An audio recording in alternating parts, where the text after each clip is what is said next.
Olá, bom dia, boa tarde ou boa noite para quem estiver assistindo aí nos diferentes horários, nos diferentes momentos do dia, ou até para quem não vê hoje, quem deixar para ver em um outro dia. Que o Senhor abençoe sua vida, a sua família, a sua casa e vamos para mais um dia de propósito, desse último propósito, mais um dia desse último propósito, que é nós fomos feitos para uma missão. Hoje é o dia 38 e tem como tema Tornando-se um Cristão com Excelência. E eu fui pesquisar um pouquinho sobre a origem da palavra excelência e fiquei muito encantada. A palavra excelência no grego, que é arete ou areté, olha o que ela significa. Ela expressa o conceito grego de excelência, excelência de qualquer tipo, de qualquer natureza. Mas essa palavra arete está ligada especialmente à noção de virtude moral, de cumprimento de propósito ou da função a que o indivíduo se destina. Então, quando nós falamos aqui, o autor coloca como tema tornando-se um cristão com excelência, nós podemos lembrar desse conceito grego, arete, que é você estar destinado ao cumprir um propósito e fazê-lo bem.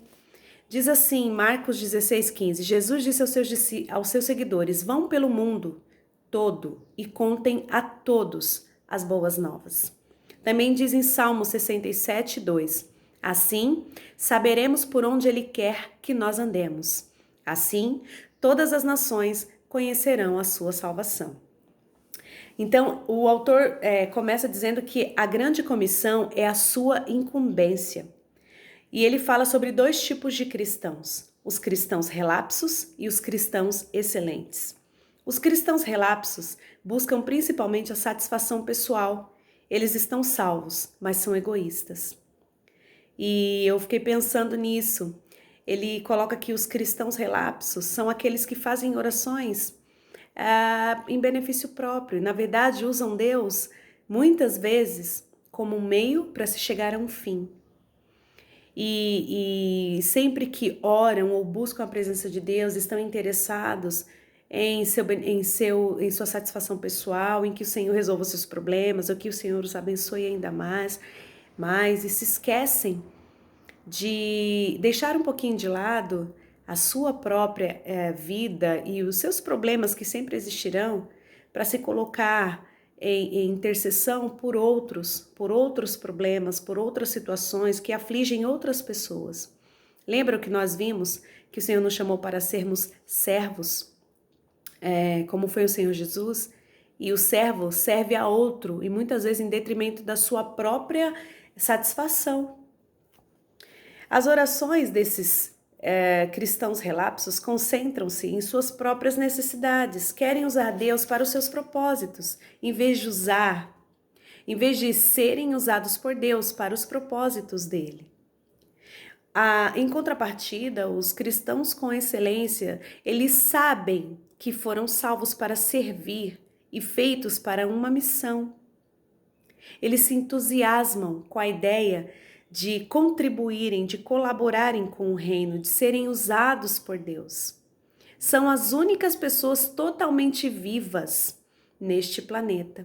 São os cristãos, ele diz, excelentes, esses aretes, que vivem uma vida conhecendo o seu propósito e vivendo para cumpri-lo.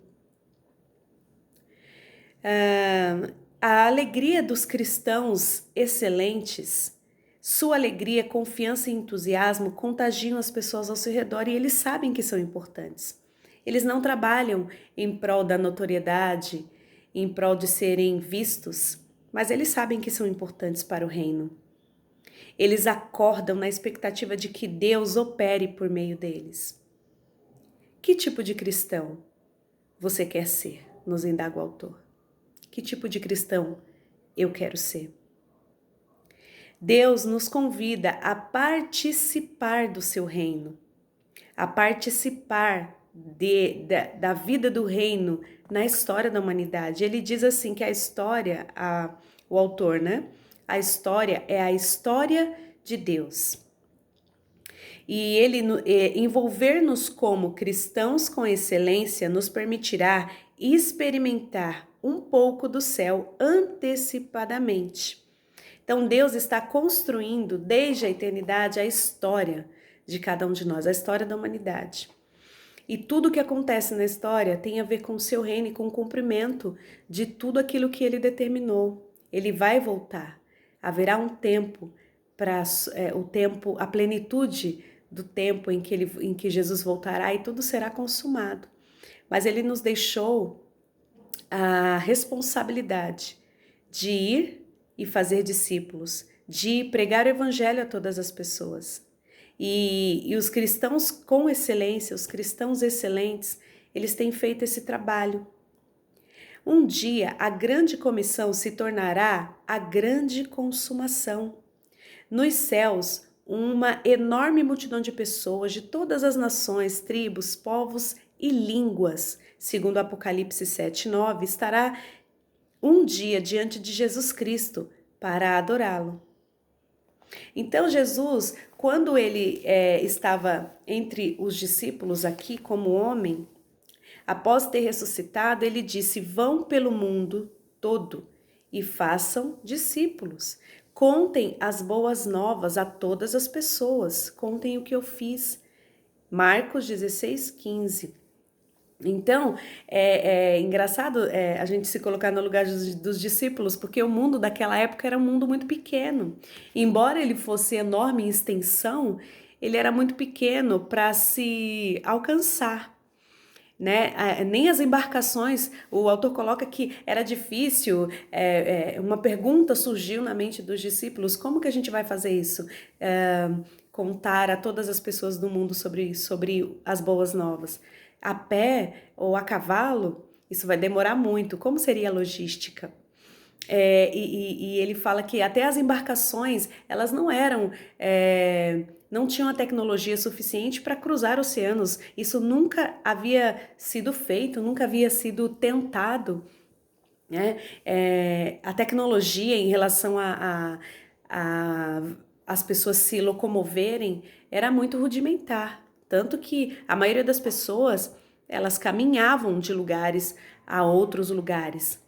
E Jesus deu essa incumbência a esses homens simples, incultos, considerados pequenos diante de uma sociedade hierarquizada, onde existiam imperadores, reis, generais e tantas outras patentes, e eles eram praticamente considerados ninguém. E o Senhor disse: ó, é com vocês. Eu chamei vocês para que vocês vão ao mundo inteiro e contem tudo o que vocês viram e ouviram. E sabe o que eu fico pensando? Um grupo de homens, poucos homens, sem cultura, sem estudo, sem notoriedade, sem influência alguma diante de ninguém, eles conseguiram fazer um rebuliço no mundo. E hoje, até o autor coloca que hoje o mundo encolheu. Hoje a gente pode conversar com uma pessoa que nem na Terra tá, porque os astronautas, por exemplo, eles se comunicam com os centros de comunicação da NASA, por exemplo, estando fora da nossa órbita, eles estando acima da atmosfera. Eles se comunicam. Nós conseguimos nos comunicar em tempo real com pessoas que estão do outro lado do mundo. Se eu tiver um conhecido no Japão hoje, eu posso ligar para ele e falar com ele. Então, o mundo hoje, ele é muito pequeno. Nosso pequeno mundo, ele se encolhe a cada dia. E Deus nos dá a oportunidade, as oportunidades que nós temos hoje de nos envolver em missões internacionais são ilimitadas. Cada canto do mundo está ao seu alcance. Nós não temos mais desculpas para não espalhar o evangelho. Todo o planeta está ao seu alcance. Nunca foi tão fácil cumprir a incumbência de ir por todo o mundo. Os maiores obstáculos já não são a distância, o custo ou o transporte, e sim a nossa forma de pensar. E é por isso que Paulo vai falar lá em Romanos 12, né, que nós temos que transformar a nossa mentalidade, a nossa maneira de pensar. Para ser um cristão com excelência, você deve se dispor a mudar os seus conceitos. E aí tem como título aqui, subtítulo, Como Pensar como Cristão com Excelência. E o primeiro ponto trocar a nossa forma de pensar e não pensar mais de uma maneira egoísta, ou não sermos cristãos relapsos, crente meia boca, ele diz que nós temos que trocar o raciocínio egoísta pelo altruísta. E altruísmo nada mais é do que você colocar os interesses de outros, os interesses alheios, acima dos seus próprios interesses. E é isso que faz um missionário, por exemplo.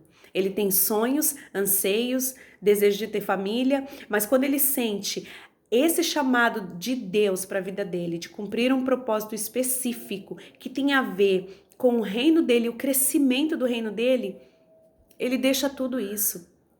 Ele pensa mais no outro do que em si mesmo.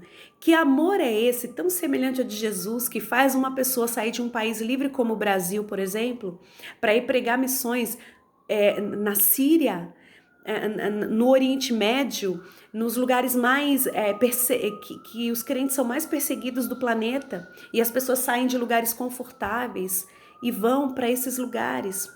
Na Junta de Missões mundiais da nossa denominação batista, nós temos muitos profissionais que poderiam estar muito bem sucedidos aqui no Brasil, médicos, nutricionistas e outras grandes profissões, fisioterapeutas, treinadores de esportes, e eles reconhecendo a necessidade de crescimento do reino e querendo fazer parte do que Deus está fazendo no mundo, eles deixaram seus sonhos para depois, ou para nunca se realizarem, para cumprir o chamado da grande comissão. E eu não estou dizendo com isso que eu e você temos que também fazer isso, porque o Senhor nos chama para situações específicas, para propósitos específicos. Nós estudamos isso durante esses 2 meses. O Senhor nos chama para propósitos específicos, porém, nós temos que pensar: que tipo de amor é esse que arde no coração de pessoas que abandonam tudo por causa do Senhor Jesus e do que Ele fez, e que eu não sou capaz de fazer? Que tipo de cristão eu estou sendo quando eu cuido dos meus próprios interesses, quando o mundo precisa que eu me aproxime mais e que eu faça mais? Lembra do que a Delminha falou essa semana sobre o testemunho daquele pastor, o pai do autor, que ele ali no leito de morte, depois de uma vida inteira entregue ao Senhor, e ele estava ali meio que inconsciente e dizia: eu tenho que ganhar mais um para Jesus, eu tenho que ganhar mais um para Jesus. Porque nós vivemos como se as outras pessoas já soubessem.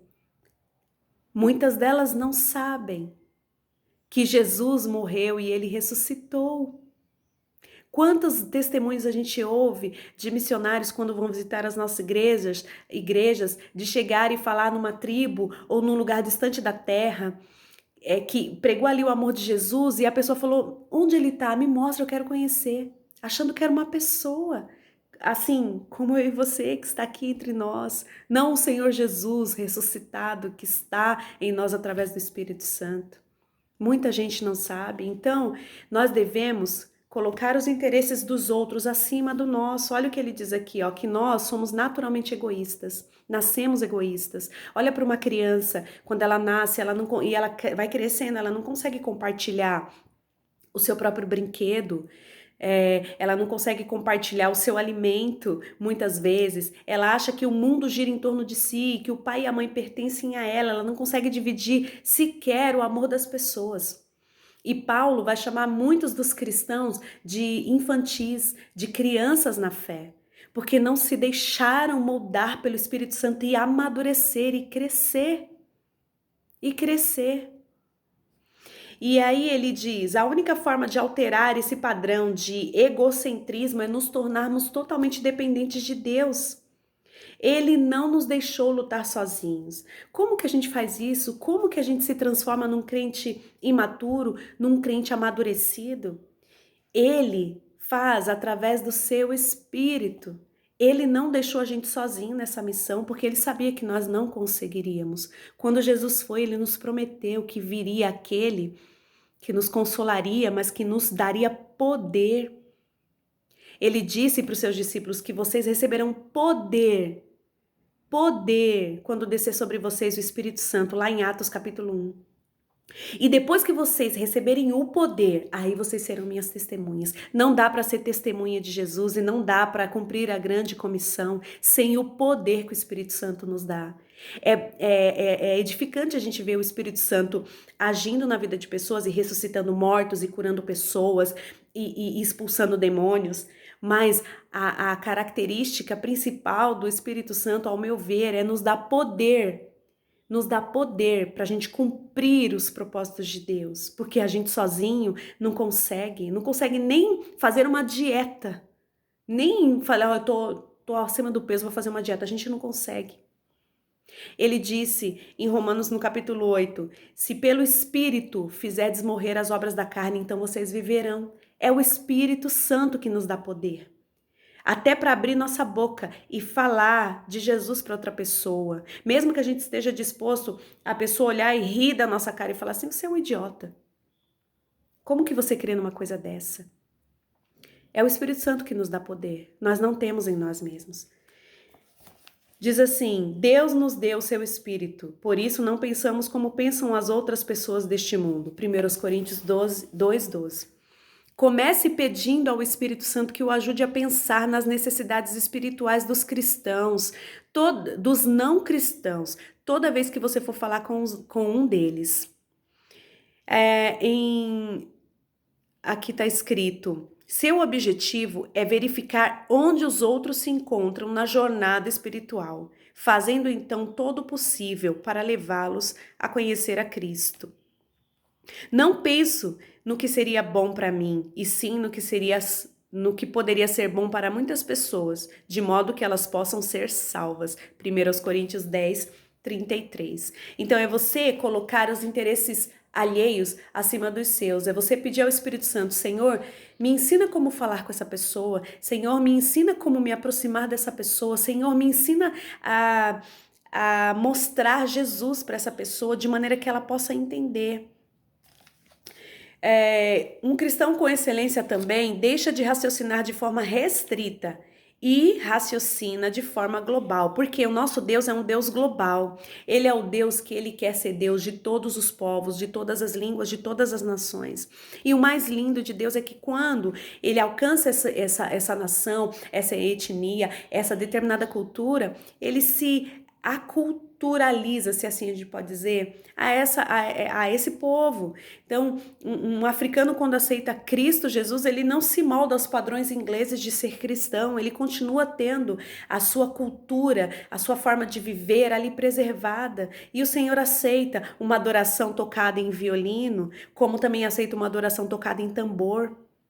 Porque o nosso Deus, ele quer alcançar todas as pessoas do mundo. Então, vamos parar de pensar um pouquinho no Brasil. O nosso país é um país que precisa de muita oração. O nosso país é um país que precisa de muito testemunho. Nós temos muitos cristãos entre nós. Mas também existem outros povos da terra que necessitam do nosso olhar, que necessitam de intercessão e de clamor. Hoje, nós podemos pensar nesses 3 países que vêm ao meu coração, que é o Haiti, que há anos vive as mazelas de uma vida longe de Deus, que vivem sujeitos a condições climáticas e condições, fenômenos naturais que destroem o povo, que aprisiona pessoas ali numa vida miserável. E que o Senhor quer dar uma vida nova através do Espírito Santo, desde dentro para fora. A gente pode pensar no Afeganistão, quantas desgraças ao mesmo tempo acontecendo naquele lugar. E quantas vezes nós temos de verdade nos dobrado para orar por esse povo. A gente pode pensar na Síria, que há anos vive em guerra. Há anos tem um monte, tem campos de refugiados só de crianças sem pai e mãe, porque os pais foram mortos na guerra. Então é motivo das nossas orações, da gente sair, deixar um pouquinho os nossos problemas de lado. Nós somos muito acostumados a orar pelos nossos problemas, pelas nossas dificuldades, pelas nossas aflições, pelos problemas ali que nos rodeiam.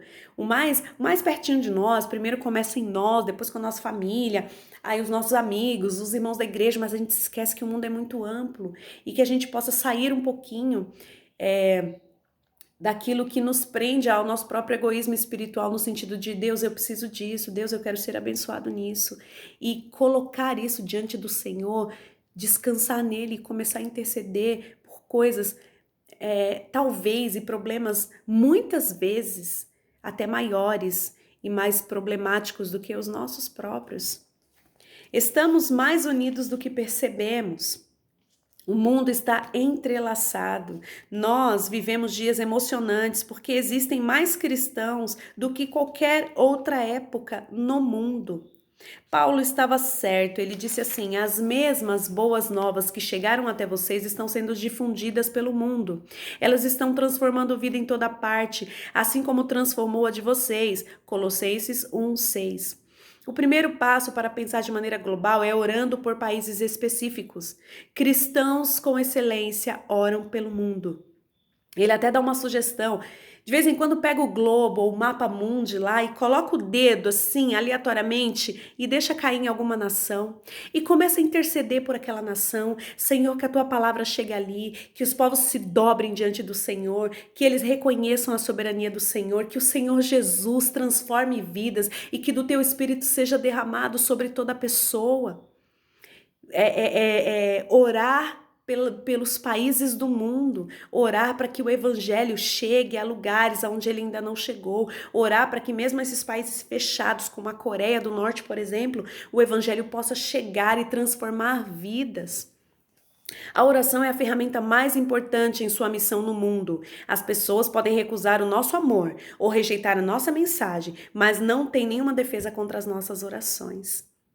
Como um míssil intercontinental, você pode apontar uma oração para o coração de uma pessoa, quer esteja a 1 metro de você, quer esteja a 16 mil quilômetros de distância. Então vamos nos comprometer em oração pelos países do mundo, reconhecendo o quanto cada um precisa de Cristo Jesus. Qual deve ser o alvo de suas orações? Nós devemos orar pedindo oportunidades para testemunhar. Isso está em Colossenses 4:3 e Romanos 1:10. Nós precisamos orar para ter coragem de falar. Isso está em Efésios 6:19. Devemos também interceder pelos que irão crer. Isso está em João 17:20. Pedir que a mensagem se espalhe rapidamente. 2 Tessalonicenses 3:1. Solicitar mais trabalhadores. Mateus 9:38. Então as orações farão de você um parceiro de muitas outras pessoas ao redor do mundo. Ele diz ainda: você deve orar pelos missionários. Como disse Paulo, vocês também nos ajudam quando oram por nós. 2 Coríntios 1:11. Outra forma de desenvolver o raciocínio global é assistir aos noticiários e ver o que está acontecendo no mundo, sempre com os olhos voltados para a grande comissão. Sempre que houver mudanças ou conflitos, Deus usará essas oportunidades para atrair pessoas para si. Então, às vezes a gente olha para uma situação e fala: que desgraça. É nesse momento que o Espírito Santo age, é nesse momento que o Senhor traz para si pessoas. Minha mãe costuma dizer: Deus não está preocupado com carne, porque Ele sabe que a carne é perecível. A gente que está preocupado em conservar essa casca, essa carne. Deus está preocupado com o Espírito e Ele quer que as pessoas se acheguem, porque Ele quer que no céu esteja gente, como Ele disse, de toda língua, povo, nação, de toda tribo. Então Ele está preocupado mesmo no sofrimento. Lembra o que diz em Romanos 8:28? Todas as coisas contribuem juntamente para o bem daqueles que amam a Deus. Tudo colabora para o bem. Então o Senhor usa mesmo o sofrimento para que nós nos aproximemos dele, para que nós tenhamos um compromisso ainda mais de fidelidade para com o nosso Deus. As rápidas e incessantes mudanças que ocorrem hoje no mundo estão preparando as pessoas para ouvir as boas novas. Então, tudo que tem acontecido e todo sofrimento, quando nós estamos num processo de sofrimento, de aflição, de tribulação, nosso coração é como aquela terra boa lá da parábola do semeador que saiu a semear. A terra boa a semente encontrou essa terra boa, essa terra fértil, essa terra preparada para receber a mensagem e ela germinar e frutificar. Então o sofrimento também aduba a terra, os momentos de conflito, de tribulação aduba a terra do nosso coração para crescermos em Deus, para recebermos a Jesus, para reconhecermos que somos pecadores. Então ele diz que nós temos que participar ativamente do que Deus tem feito no mundo. Pare de estudar e discutir sobre a sua missão e comece logo a realizá-la. E Deus vai dando suporte, né? Em Atos 1:8 diz, Jesus estabelece um padrão para o nosso envolvimento. Vocês serão minhas testemunhas em Jerusalém, em toda a Judéia, Samaria, até os confins da terra. Atos 1:8. Então nós temos que alcançar nossa comunidade, Jerusalém, nosso país, Judéia, outras culturas, Samaria, e outras nações, até os confins da terra. Então começa em nossa comunidade, em nosso país, em outras culturas e em outros países. Todo cristão é chamado a participar de uma missão relacionada com esses 4 grupos aí. Onde o Senhor vai te usar? Na sua comunidade? No seu país? Em uma cultura, mesmo dentro do seu país, uma cultura diferente? Em outro país? O Senhor vai... todo cristão está envolvido em uma dessas 4 missões.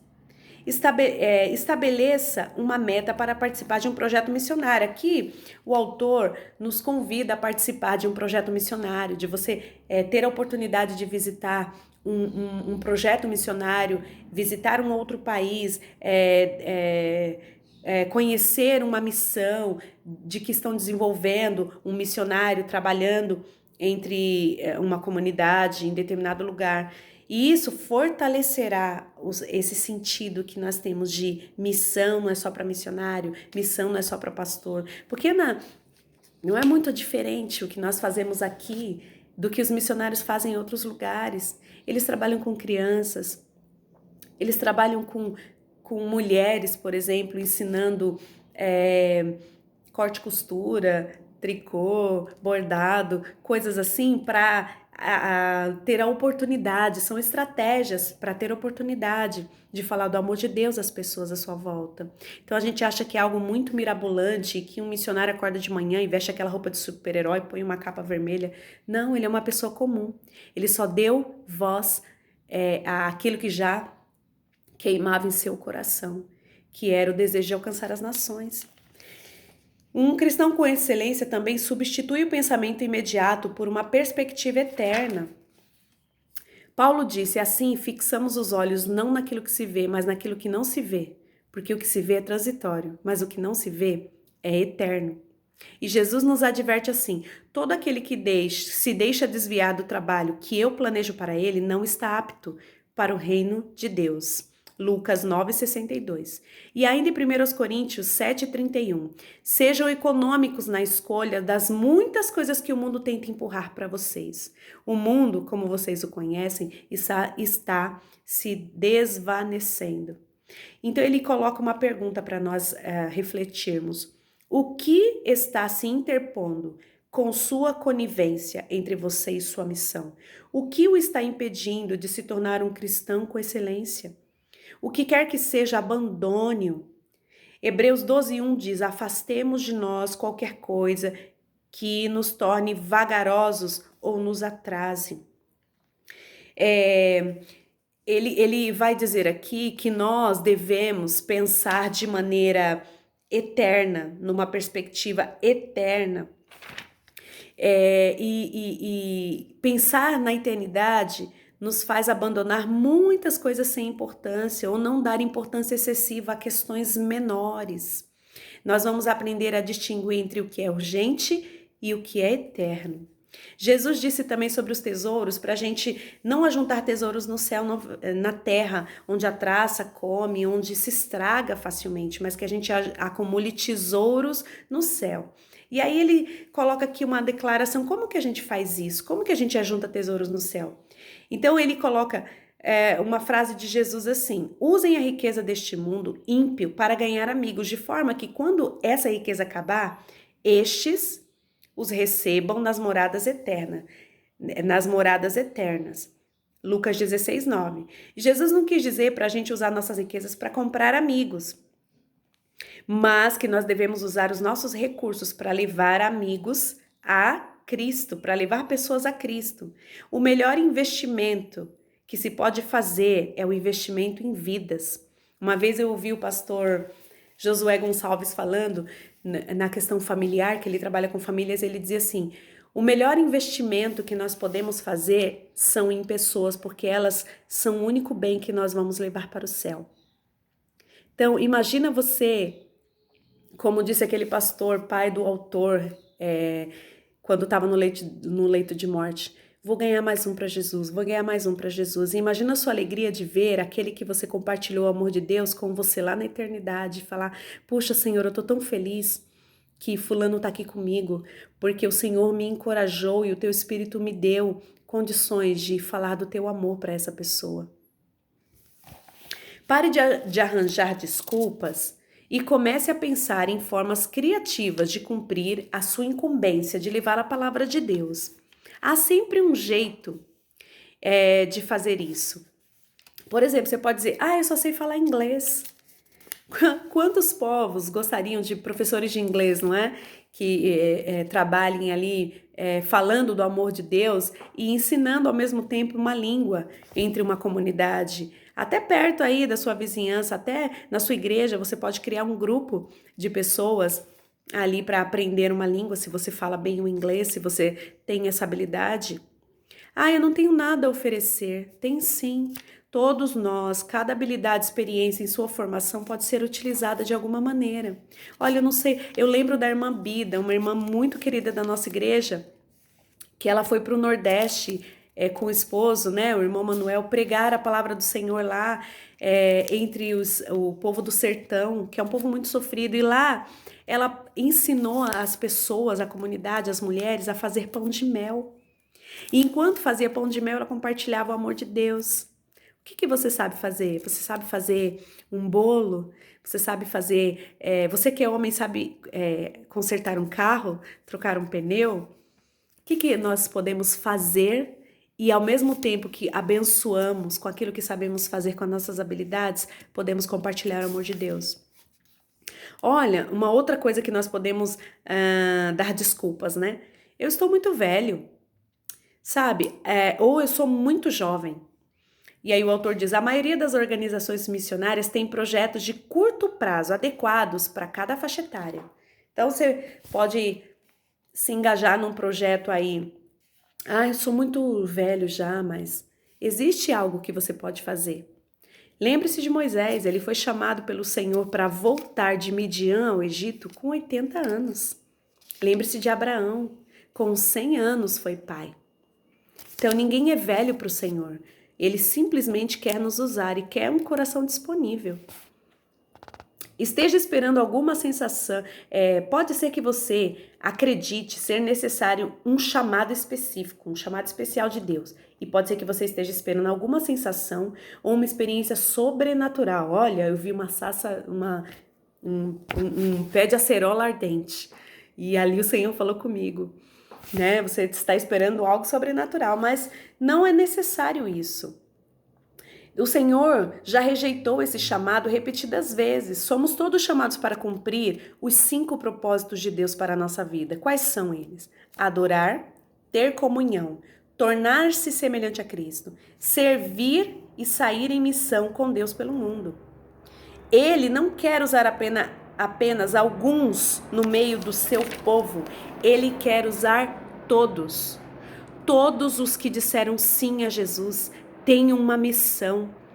Nasceu com esse propósito de adorar, de viver em comunidade, de servir as outras pessoas, de contar o seu testemunho de vida às outras pessoas, de propagar as boas novas, e todos nasceram para uma missão. Somos todos chamados para participar de uma missão para Deus. Ele quer que a igreja inteira leve o evangelho integral para todo o mundo. Muitos cristãos deixam passar os planos de Deus para a sua vida porque nem ao menos perguntaram a Ele se os queria servindo como missionários em algum lugar. E talvez algo arda em nosso coração por toda a nossa vida aqui, porque o Senhor nos chamou e nós não entendemos ou não demos ouvido suficiente. O que o Senhor está falando com você hoje? O que o Senhor está falando comigo hoje? O que o Senhor quer que eu faça? O que o Senhor quer que você faça? Eu e você temos uma missão. E essa missão tem a ver com o reino. A Bíblia diz que quando todos ouvirem sobre o Senhor Jesus, aí virá o fim. Então, o Maranata, o Ora Vem, Senhor Jesus, está diretamente ligado com o que eu e você estamos fazendo da grande comissão, com o que eu e você estamos fazendo com o ID. Quanto mais a gente for e cada metro alcançado, a gente está dizendo, Maranata, ora vem, Senhor Jesus. Se quer ser semelhante a Jesus, deve amar o mundo inteiro. Você não pode se dar por satisfeito com a conversão apenas da sua família, dos seus amigos e das pessoas próximas a você. Você tem que sofrer pela não conversão daqueles que estão perecendo em todo lugar, porque eles estão perecendo sem Cristo. Eles estão indo para o inferno, porque muitos de nós não temos participado da grande comissão, não temos orado pelos nossos missionários como deveríamos, não temos nos empenhado em cumprir a nossa missão de propagar o reino.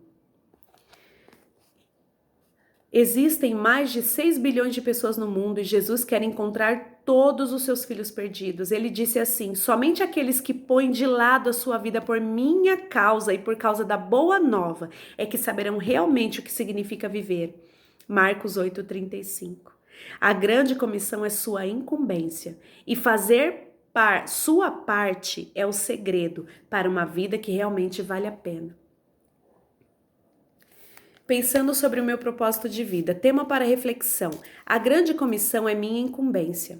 E o versículo para memorizar diz: assim saberemos por onde Ele quer que nós andemos. Assim todas as nações conhecerão a sua salvação. Salmo 67:2.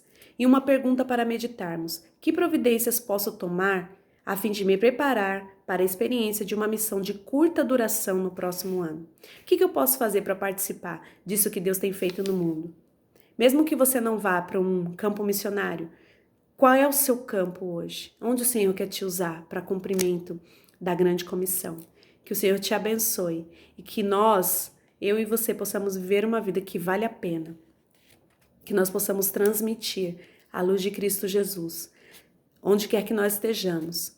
Que todos os lugares nós possamos olhar sob a perspectiva de que esse lugar é um campo missionário, de que nesse lugar há pessoas que estão caminhando a passos largos para o inferno, sem Cristo, sem Deus, sem salvação. E que isso possa mexer com o meu coração e com o seu coração. E nós possamos trabalhar arduamente dentro das nossas limitações para sermos cristãos com excelência. Cristãos aretês, que conhecem que trabalham em prol do cumprimento do seu propósito na terra. Que Deus te abençoe.